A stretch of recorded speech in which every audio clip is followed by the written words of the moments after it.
خبر يهمك أو ما يهمكش، المهم ما يفوتكش. مين روان نصر؟ وليه عميد الكلية شد فيشة الكاميرات عشان يمحي أي أثر ليها؟ وليه لما جه طالب عشان ينقذها أو الطلبة ينقذوها قالوا لهم سيبوها وخليكوا في مستقبلكم؟ ولما راحت المستشفى رفضوا إنه ياخدوها لأن ما معهاش بطاقة. روان نصر طالبة عندها 22 سنة من محافظة الشرقية في جامعة الزقازيق في كلية علوم سنة رابعة. روان طالبة زي أي طالبة، أهلها وثقوا فيها وادوها الأمان والثقة وقالوا لها انطلقي، انت بنتنا واحنا عارفين احنا مربيين ازاي، وكانت أهل للثقة. روان دخلت الجامعة بس ما تعرفش انها دخلت وكر العقارب. أيوة، وكر العقارب. في تجاوزات كتيرة جدا كانت موجودة في الكلية بتاعت روان، وكان العميد متورط فيها هو وبعض الدكاترة. روان اكتشفت الكلام دون وعرفته، وقدرت ان هي تتوصل للحاجات اللي كانت بتحصل، لدرجة انها في مرة من المرات شافت بنت من البنات في وضع مش كويس، صورتها فيديو وشافوها وهي بتصور الفيديو وحاولوا ان هم يهددوها اكتر من مرة علشان ياخدوا منها الفيديو ده، لكن هي دخلت مباشر كده وسابت الفيديو لمدة دقايق في جروب جامعة الزقازيق لكلية علوم. الجروب قعد يتفرج عليها يمكن دقيقة أو دقيقة ونص، وفصلوا خالص الجروب وطلعوها منه وحذفوا الفيديو. لكن الفيديو كان موجود مع روان اللي تعرضت للابتزاز أكتر من مرة من كام حد مسؤول في الجامعة. روان اتهددت كتير جدا، وهي كانت بتدافع عن نفسها قدامهم لانها كانت طالبة مميزة جدا، وكانت بترفض ان هي تدخل وكر العقارب النجس ده. واتعرف بعد كده ان عميد الكلية كان معاه بعض فيديوهات لبعض بنات، طبعا فيديوهات مش كويسة. وروان شافت كده فهددته مباشر بالفيديو اللي معاها، وقالت له انا نزلته في جروب الجامعة لكن هتتفاجئ بيه في اي وقت وفي اي لحظة، وكان التهديد مباشر.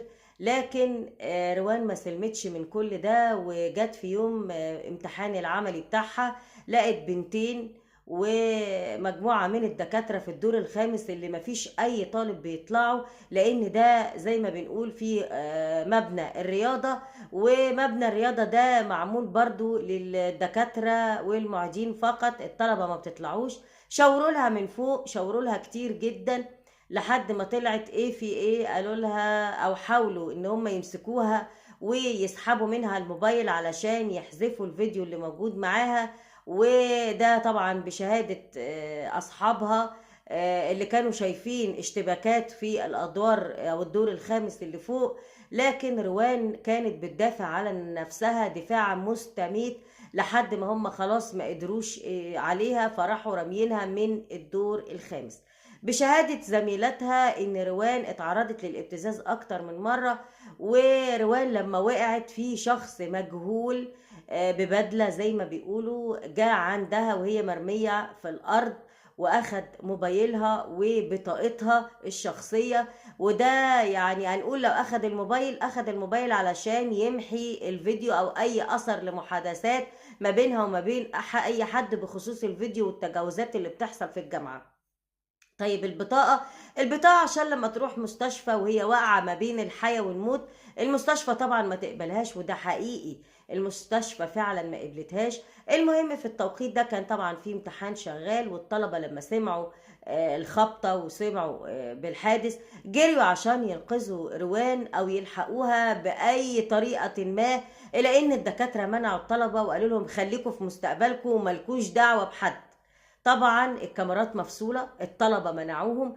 الأمن لما جري بعض من الطلاب يطلبوا من الأمن إن هم يجيبوا إسعاف، رغم إن مستشفى الجامعة ما بينها وما بين الجامعة أساسا، يعني الكلية بتاعت الزقازيق وما بين أو جامعة الزقازيق وما بين مستشفى الجامعة، أنا شخصيا شفتها وعارفاها كويس قوي، 3 دقايق مشي. يعني الإسعاف اللي جت في ساعة ونص أو ساعة وربع كانت كفيلة تيجي في دقيقة عشان تنقذ روان اللي مرمية وسايحة في دمها في الجامعة أو في كلية علوم. روان اللي اتحدفت من فوق، وده حسب الأقاويل إن هي لو هي نازلة منتحرة هتنزل براسها، لكن دي نازلة على ظهرها، وكانت طبعا ما بين الحياة والموت. وعلى ما وصلت عربية الإسعاف وخدتها كانت فعلا بتنتهي، ولما راحت المستشفى رفضوا ياخدوها أو يستلموها بدون بطاقة شخصية، فالبنت ماتت. لكن المفاجأة الكبرى بقى اللي محدش يعرفها وتفاجئ بيها العميد والدكاترة المتورطين في قضية روان، ان روان كانت باعتة الفيديو ده لواحدة صاحبتها. الفيديو ده لو انتوا شايفين التصوير اللي ورايا، كان لبنت في مكان مظلم بتعمل شيء مش محترم، وروان صورتها كدليل علشان يعني تمسك عليهم الغلط وتكشف المهازل اللي بتحصل في كلية علوم. لكن البنت المحترمة ملهاش مكان في وسط الديابة، ملهاش مكان في وسط القاذورات. مش هنجيب بنت مهذبة وسط عالم زي كده، لا طبعا هي ملهاش مكان، فتخلصوا منها لان انت مش معانا، فلا يمكن هنسمح لك تبقي ضدنا، ولا يمكن هنمسكك دليل. فروان راحت ضحية لمستنقع زبالة زي ده. وطبعا العميد اللي فصل كاميرات الجامعة في التوقيت اللي هيتم فيه الحادث ده، كانت بالنسبة له يعني حاجة أو دليل إدانة، وده شيء مش صحيح. وفي ملابسات كتير في القضية، وانتظرونا بقى هنعرف التفاصيل أول بأول. بس أنا بقول الحمد لله يا روان، حقك مش هيضيع، وتفكيرك الله يرحمك كان كويس، وعندك بعد نظر ان انت بعتي الفيديو لصديقتك، وان شاء الله الحق هيبان. والمستنقع الزبالة ده اكيد اكيد اكيد ما ينفعش يكون في حرم جامعي، وان شاء الله هيترد باذن الله، ونشوف فيهم يوم وحقك هيرجع. الله يرحمك ويصبر اهلك، شابة في رعاية شبابها، وربنا يصبر اهلك يا بنتي. ما عنديش كلام تاني اقول والله. والله انا معايا نسخه من فيديو، في حد مش عارفه هي ماسكه عليه فيديو وهددوها وقالوا لها هنقتلك ومش عارف ايه، وفي واحده في بنت كانت بتساعد على ده. وموضوع اللي هو جه ببدله وخد حاجتها ده، اقسم بالله انا شفته بعيني. واحد جه شال الموبايل وشنطتها وحاجتها وببدله كده، بس انا عمري ما شفته في الجامعه، انا ما اعرفوش، ممكن في الجامعه بس انا ما اعرفوش، غريب بجد، ما اعرفش اسمه ايه. جه شال حاجتها واختفى.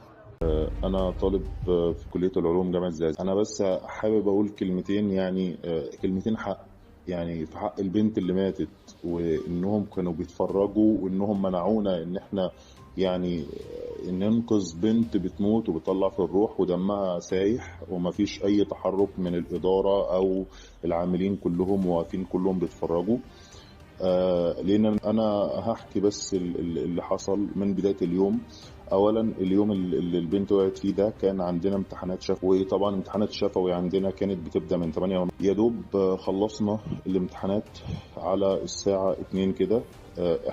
انا كنت بمتحن في قاعه جنبها في الدور الارضي، فطبعا في مبنى رياضه. المبنى ده عباره عن مش 6 ادوار زي ما في ناس بتقول، وان هي وقعت من الدور السادس زي ما في قنوات طلعت وقالت ان هي وقعت. ما فيش دور سادس في الكليه اصلا. دي اول حاجه. تاني حاجه احنا كنا بنمتحن عادي ما فيش اي مشكله، وبعد كده سمعنا صويت مره واحده وفي حاجه اترزعت على الارض. فطبعا الدكتور طلع، سكوت. الدكتور طلع وبعد كده رجع لنا تاني. فطبعا قلنا خلاص، يعني الدكتور طلع قال ما فيش حاجه، يعني نكمل امتحانات. كملنا الامتحان بعد ما الدكتور طلع وكده، ما فاتش تقريبا 10. طلعنا. اول ما طلعنا لقينا طبعا الدكاتره المحترمين واقفين، والعاملين كلهم واقفين، والمعيدين برضو محدش راضي يجي جنب البنت، والبنت دمها سايل. فطبعا كلنا جرينا، يعني كلنا طلعنا نجري بقى نشوف ايه اللي حصل او كده. لقينا البنت سايحه في دمها خالص. بنقول للدكتور او بنقول للدكتور يعني حد يتصل على الاسعاف، عمالين يزعق حد يتصل على الاسعاف اي حاجه. والله راحت كلمه عندي دلوقتي بترن في ودني من شخص للاسف مسؤول ومن اهم مسؤولي الكليه، هو عارف نفسه كويس.